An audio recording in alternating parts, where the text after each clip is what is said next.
감정적 위기는 사람들이 대체로 아주 힘겨워하는 문제이므로 더 자세히 알아볼 필요가 있다. 감정상의 재앙을 내버려 두어 제풀에 사라지게 하는 대신 그것을 훨씬 빠르게 통과하고 좋은 결과를 내는 데 도움이 되는 여러 기법이 있다. 앞서 이야기했듯이 감정을 다룰 때 마음이 동원하고자 하는 평상시 기제는 억제와 표출, 회피다. 이런 기제는 의식적으로 사용하고자 할 때라면 해롭지 않다. 감정 압도시의 기제 활용은 의식적으로 하면 바람직할 때가 많다. 이 묘책의 목적은 감정을 해체해 하나하나 놓아버릴 수 있도록 감정의 양 자체를 줄이는 데 있다. 따라서 이런 경우라면 감정에 압도되는 순간 가능한 한 많이 의식적으로 감정을 제쳐놓아도 된다. 가까운 친구나 멘토에게 기분을 털어놓아 감정의 강도를 줄일 수도 있다. 기분을 표출하기만 해도 그 이면의 에너지가 얼마간 줄어든다. 같은 상황에서 회피 기제를 의식적으로 활용하는 것도 괜찮다. 속상한 일을 멀리하기 위해 사교 모임에 나가거나 개와 놀거나 텔레비전을 보거나 영화를 보러 가거나 음악을 틀거나 섹스를 하는 등 평소 습관대로 무엇이든 하는 것이다. 감정의 양과 강도 자체가 줄고 나면 전체 상황보다는 상황의 여러 작은 일면과 그에 따르는 감정을 놓아버리는 일에 들어가는 것이 가장 좋다.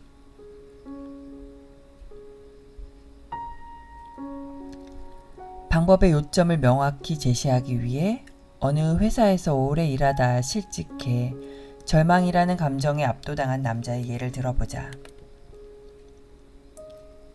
위에 서술한 3가지 기제를 활용하면 감정을 얼마간 줄일 수 있다.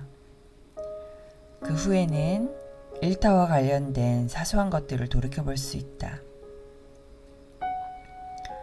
이를테면 동료들과 자주 찾던 식당에서 점심을 먹고 싶은 바람을 놓아버릴 수 있을까? 이전까지 매일 주차하던 공간에 주차하고 싶은 바람을 놓아버릴 수 있을까? 늘 타던 엘리베이터에 타고 싶은 바람을 놓아버릴 수 있을까? 쓰던 책상에 대한 애착을 놓아버릴 수 있을까? 비서가 보여주던 친절과 비서에 대한 애착을 놓아버릴 수 있을까?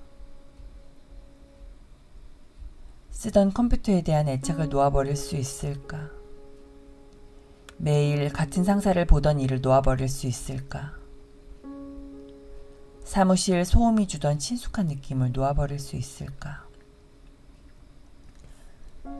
이렇듯 자질구레한 실직의 일면을 항복하는 목적은 그렇게 함으로써 마음을 놓아버린 모드로 바꾸는 것이다.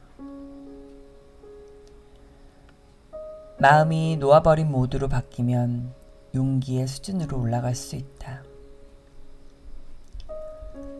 부정적 감정들을 받아들여 통과했고 그 결과 부정적 감정이 힘을 잃었기 때문이다. 그러고 나면 상황을 직면하고 감정을 인식해 감정에 대해 무언가 할 수 있는 용기가 있음을 불현듯 자각한다.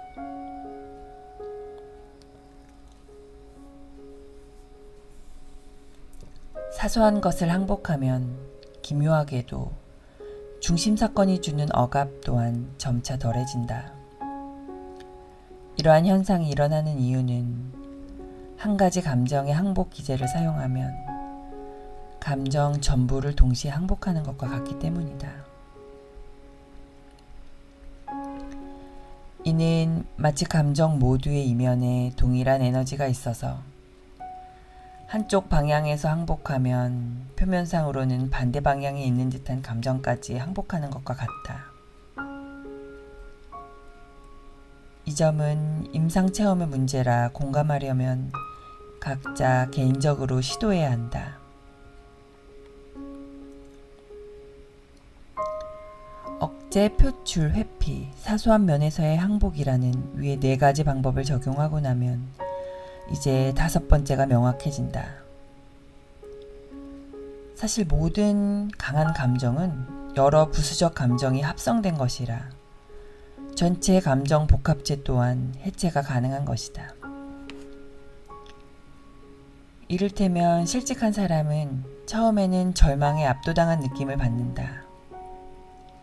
그러나 그가 느낌 주변부의 사소한 것들을 항복하면서 회피와 억제, 표출의 기제를 의식적으로 활용해 압도된 느낌을 줄여나가면 분노의 존재 또한 깨달을 수 있다. 분노는 자부심과 연결되어 있음이 보인다. 분노는 억울함의 형태로 많이 나타난다. 자기는 이제 틀렸다고 하는 것도 자신을 향해 표출되는 분노의 형태다. 또한 분노에는 상당한 두려움도 존재한다. 따라서 연결된 감정들을 이제 곧바로 다룰 수 있다. 이를테면 다른 일자리를 얻지 못하리라는 두려움을 놓아버릴 수 있다. 두려움을 인정하고 놓아버릴 때 가능성 있는 대안 전부가 갑자기 뚜렷해진다. 그리고 자부심을 항복하면서 생각했던 것처럼 자신이 경제난에 직면한 것이 아님을 금세 알게 된다. 이렇듯 감정 복합체가 해체되어 구성 요소로 갈라지고 나면 강 요소는 에너지가 약해져 개별적으로 항복할 수 있다. 감정 압도에서 벗어나면서 감정의 일부를 의도적으로 억제하거나 회피했다는 사실이 기억날 것이다. 이제 그 감정을 다시 검토해 억울함이나 무의식적인 죄책감, 낮아지는 자존감 등의 후유증을 없앨 수 있다. 감정 복합체의 파편들이 일정 기간 동안 다시 나타날 수도 있고 그 기간이 몇 년이 될 수도 있지만 이후에는 다 감정이 조각들 뿐이라 올라오는 대로 처리할 수 있다. 적어도 위기 수준의 상황만큼은 또렷이 의식하며 무사히 통과할 수 있게 된다.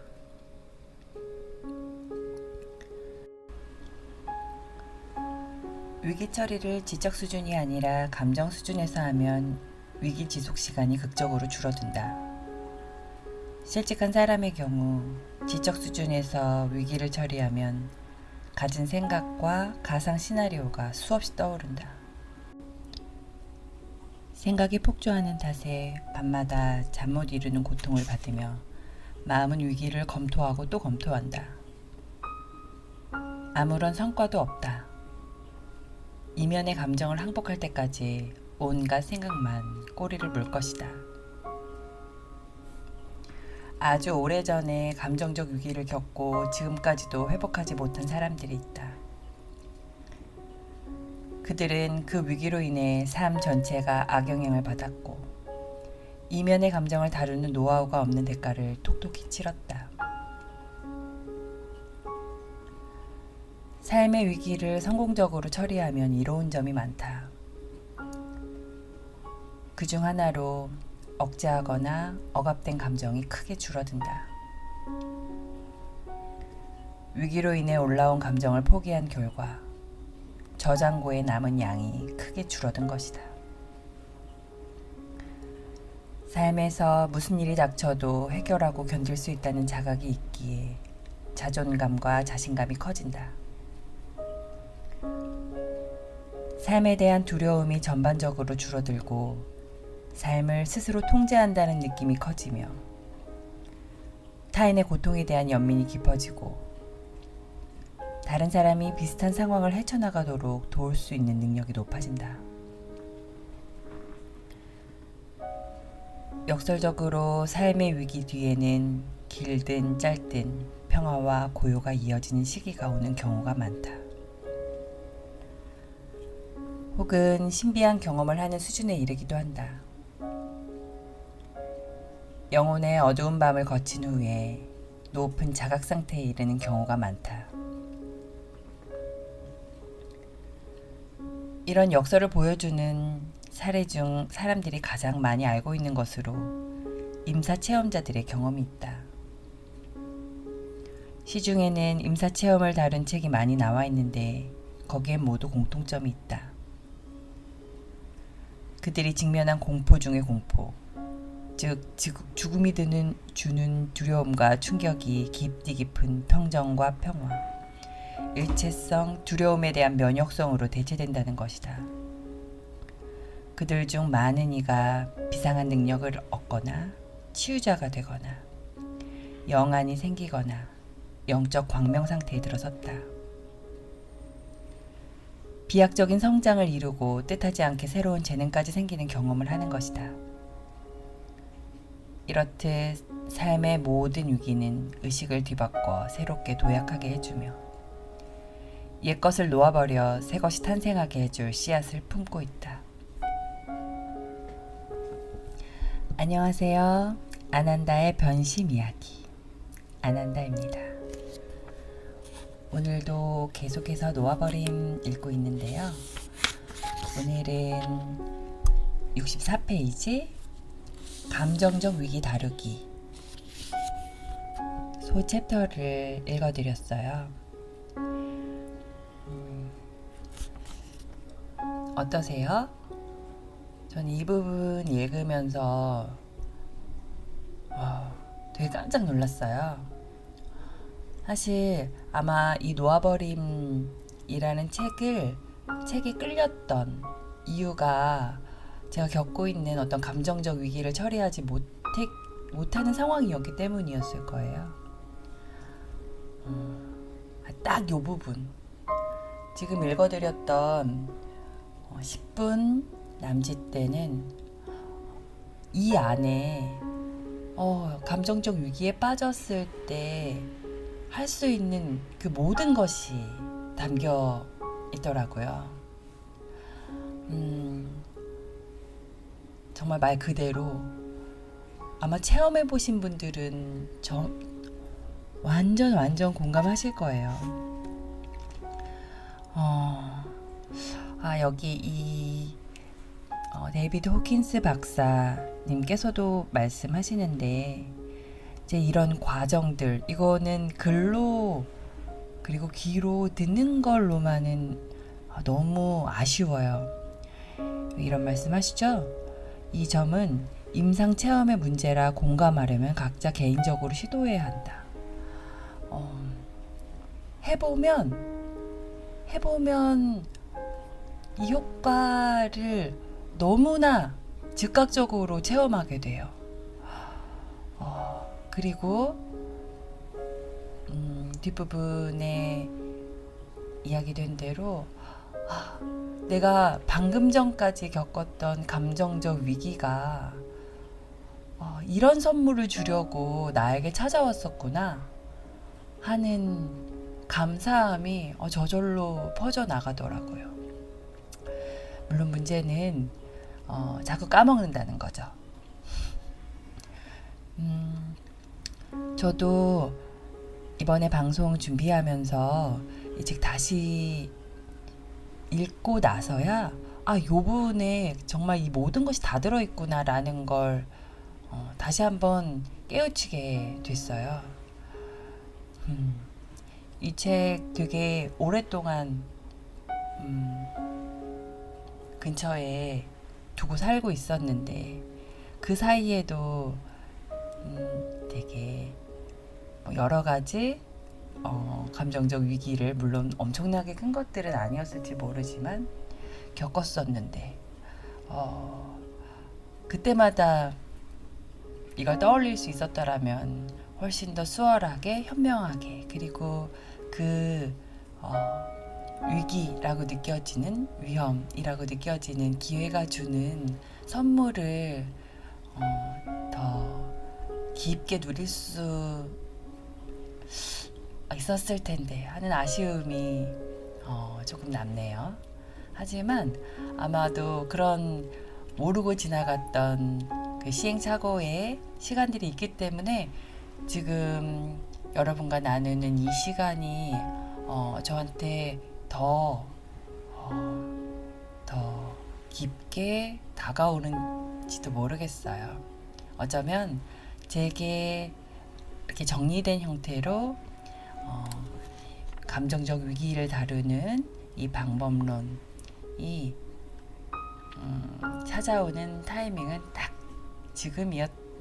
지금이겠구나 라는 느낌도 강렬하고요. 여러분께도 그랬으면 좋겠어요. 정말 너무너무 파워풀해서 정말 더 많은 사람들이 이 느낌을 누리셨으면 좋겠다라는 마음뿐이네요. 자, 오늘은 이렇게 여러분이 제일 궁금해하시는 저도 제일 절실했던 그 감정적 위기, 지금 당면한 감정적 위기를 다루는 법에 대한 데이비드 호킨스 박사님의 이야기를 전해드렸고요. 내일은 그 다음 부분을 읽을 거예요. 이것은 또 다른 영역인데요. 아마 지금 당면한 감정적 위기로 그 저장고에 있는 감정적 에너지들을 많은 양 이렇게 놓아버릴 수 있다고, 방출할 수 있다는 이야기를 들었는데요. 그래도 남아있는 내 안에 그 힘든 에너지들은 어떻게 다루면 좋을까에 대한 질문을 갖고 계신 분이라면 다음 방송도 기대해 주시면 좋을 것 같아요. 자, 그러면 아난다의 변심 이야기, 그 4번째 이야기를 마치도록 하겠습니다. 그럼 다음 방송에서 뵙겠습니다. 안녕.